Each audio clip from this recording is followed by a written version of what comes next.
और भारत के संविधान को बचाना है, लोकतंत्र को बचाना है, ये आपसे अपील करना चाहता हूं। को मिटाना है हमको। इस गड्ढे पर बैठ करके भरपूर कार्यक्रम। ये गलत प्रचार किया जाता है। बहुजन समाज पार्टी पहली बार नहीं लड़ रही है। जब माननीय राजनाथ सिंह जी मुख्यमंत्री थे तो हैदरगढ़ लड़े थे। हम गौरी बताओ, कोई भी इनका एक भी अच्छा काम बताओ। तो आज कटेरी में बीजेपी से टिकट मिल गया, वो भी धर्मराज निषाद को। धर्मराज निषाद की बात करें तो कुछ लोग हो सकता है जो नए लड़के हैं वो धर्मराज निषाद को जानते ना हो, जो नए वोटर हैं। पर आप जान लीजिए कि धर्मराज निषाद 3 बार के विधायक हैं, वो भी बसपा से लड़के। और कहां से? कटेरी से। 1996, सन 2002, सन 2007 से 12 तक। 7 से 12 तक वो यहाँ के विधायक थे। फिर बसपा ने उन्हें जौनपुर से टिकट दिया और यहाँ से वो अपनी सीट, मतलब सोच लो यहाँ से जो विधायक थे उसको छोड़कर वहाँ चले गए। अब इसके बाद यहाँ पर जीत होती है शंखलाल माझी की, यानी कि सपा की। कितने? 3, यानी कि 15-16 सालों के बाद। 15-16 सालों के क्या, लगभग 18-19 सालों के बाद। सन 1992 में एक बार बीजेपी यहाँ से जीती थी। एक बार बीजेपी यहाँ से जीती थी सन 92 में कटहरी विधानसभा से। अब धर्मराज निषाद के आने से क्या माहौल बनता है, और क्या जो पहले माहौल बनता था नहीं भैया लालजी वर्मा जीतेंगे, साइकिल जीतेगी, सपा जीतेगी, शोभावती वर्मा जी जीतेंगे, उस पर कितना प्रभाव बन जाता है। चलिए हम बात करेंगे सबसे पहले वोटों की। तो वोट लगभग यहाँ पर 4 लाख वोट हैं कटेरी में। 4 लाख वोट हैं। और ज्यादा, सबसे ज्यादा जो जाति, अगर मैं जात की बात करूं तो सबसे ज्यादा यहाँ पर निषाद हैं, यानी कि दलित SC के वोट हैं। पिछले 3 चुनाव में लोकसभा हो गया और सन 2017 का चुनाव हुआ, सन 2022 का चुनाव हुआ और सन 2012 का चुनाव हुआ। 4 चुनाव ले लेते हैं। तो इसमें बसपा जीती तो नहीं, लेकिन बसपा का जो वोट है 4 लाख वोटों में से लगभग उसका वोट 70 से मतलब 35 से 40 हजार कटेरी में थी, वो बढ़ रही है, वो घटी नहीं आज तक।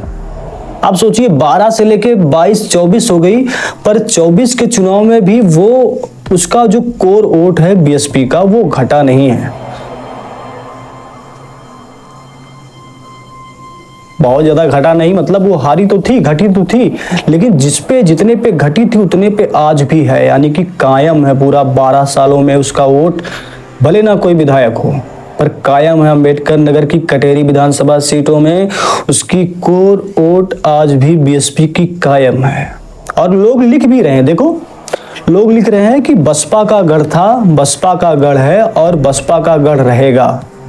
ये प्रचार करने के लिए जब गए थे ये अमित कुमार वर्मा, BSP के कैंडिडेट हैं अमित कुमार वर्मा, और आजकल ये प्रचार कर रहे हैं। और जो लोग इनको पोस्ट कर रहे हैं फोटो के साथ, वीडियो के साथ, वो लोग लिख रहे हैं कि बसपा का गढ़ था कटेरी, बसपा का गढ़ है कटेरी, बसपा का गढ़ रहेगा कटेरी।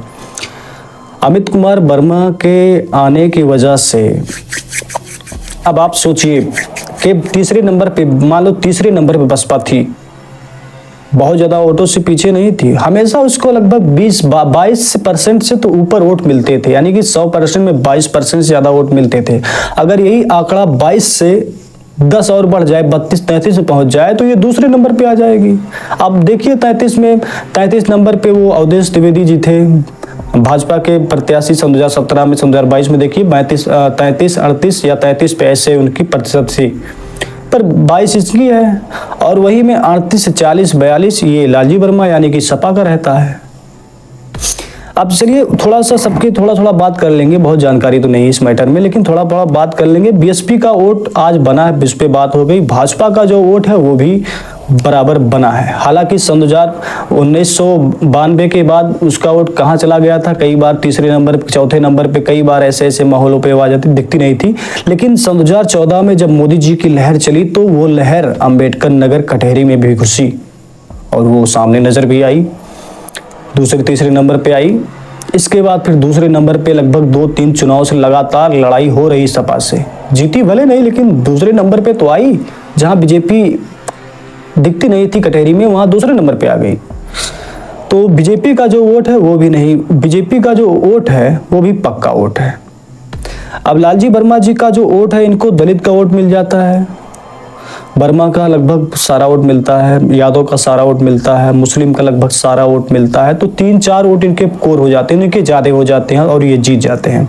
लेकिन अगर थोड़ा सा इसमें वोट हम कम कर लें, सपा वाले में मान चलिए एक बार ये 93,000 और 85,000 पे ये अवधेश द्विवेदी थे, तो अंतर मान लेते हैं हम 7,000, 8,000 मान लेते हैं। 8,000 वोटों में अगर 4,000 भाजपा अपनी तरफ खींच पाए, और निषाद जी आने की वजह से, जो निषाद सबसे बड़ी जात है अंबेडकर नगर कटहरी में, अगर निषाद धर्मराज निषाद अगर वो 15 या 4,000 या 6,000 वोट उसमें से खींच लेते लालजी वाले वर्मा में या सपा वाले में से, तब भी सपा आ जाती है। और यहाँ फायदा किसको होगा? बीजेपी को, धर्मराज निषाद।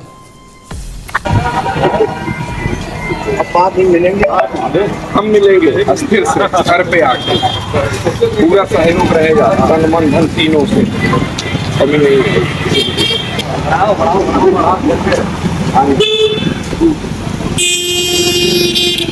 बहुजन समाज पार्टी जब से सीटें खाली हुई हैं तब से लगातार बड़ी मजबूती से बूथ पर जाकर के अपनी तैयारी कर रही है और बहुत मजबूती से हम लोग चुनाव लड़ेंगे और जीतेंगे। कटहरी का क्या परिणाम आपको नजर आता है? कटहरी तो निश्चित है, क्योंकि यहाँ हम लोग बहुत भारी मतों से जीतेंगे, क्योंकि कटहरी परंपरागत हमारी सीट है।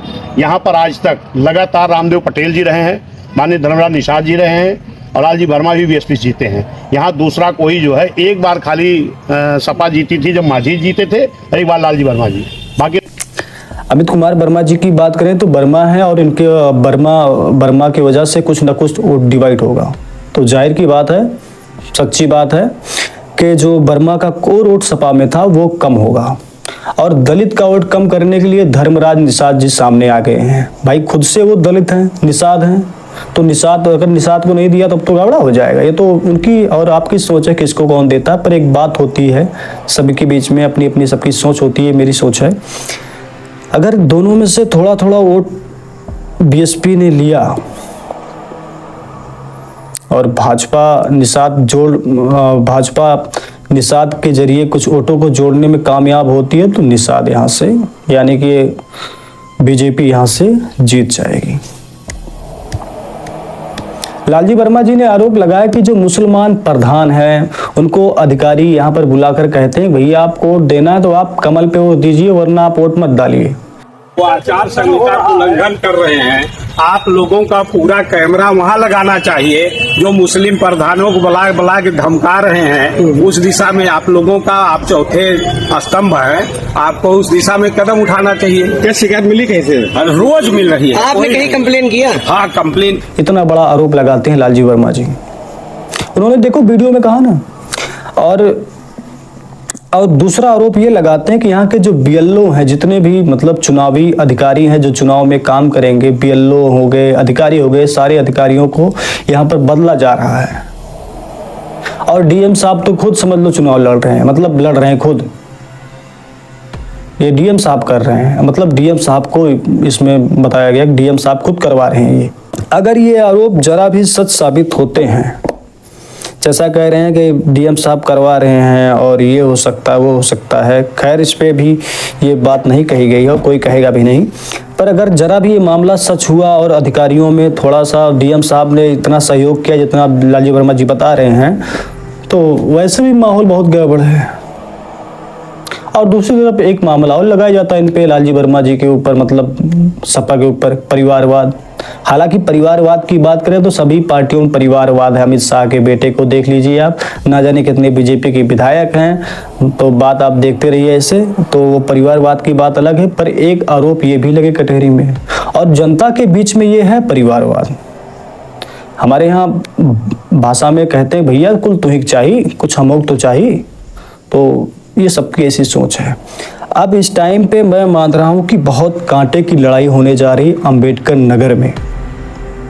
4 लाख वोट हैं, लगभग 1 लाख वोटों में हार जीत होती है। अब की बार बाजी किसके हाथों में जाएगी, ये तो मजा आएगा देखने में और सुनने में, समझने में भी। शायद आप मान लीजिए 15, 20, 25 सालों के बाद या 30 सालों के बाद ऐसा चुनाव होगा जो देखने लायक और समझने लायक होगा कि इसमें क्या होगा, कहाँ बम फूटेगा और किस पे घर पे गिरेगी और कितने लोग रोएंगे, कितने क्या करेंगे। आपको क्या लगता है कि कटहरी में किसकी जीत होने जा रही है? मुझे तो अब इस टाइम पे लग रहा है कि बीजेपी जीत जाएगी। आप अपनी राय कमेंट में ज़रूर बताइएगा।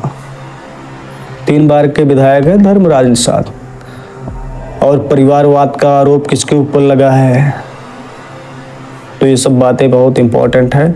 अब देखने वाली बात यह है कि सपा अपने दबदबे को कायम रख पाती है, और योगी जी बाबा यहाँ पर खुद प्रभारी हुए, 3-4 रैलियाँ किए, वो बचा पाएंगे कि नहीं बचा पाएंगे इस सीट को, ये भी देखना बड़ा गजब होगा। धन्यवाद, नमस्कार।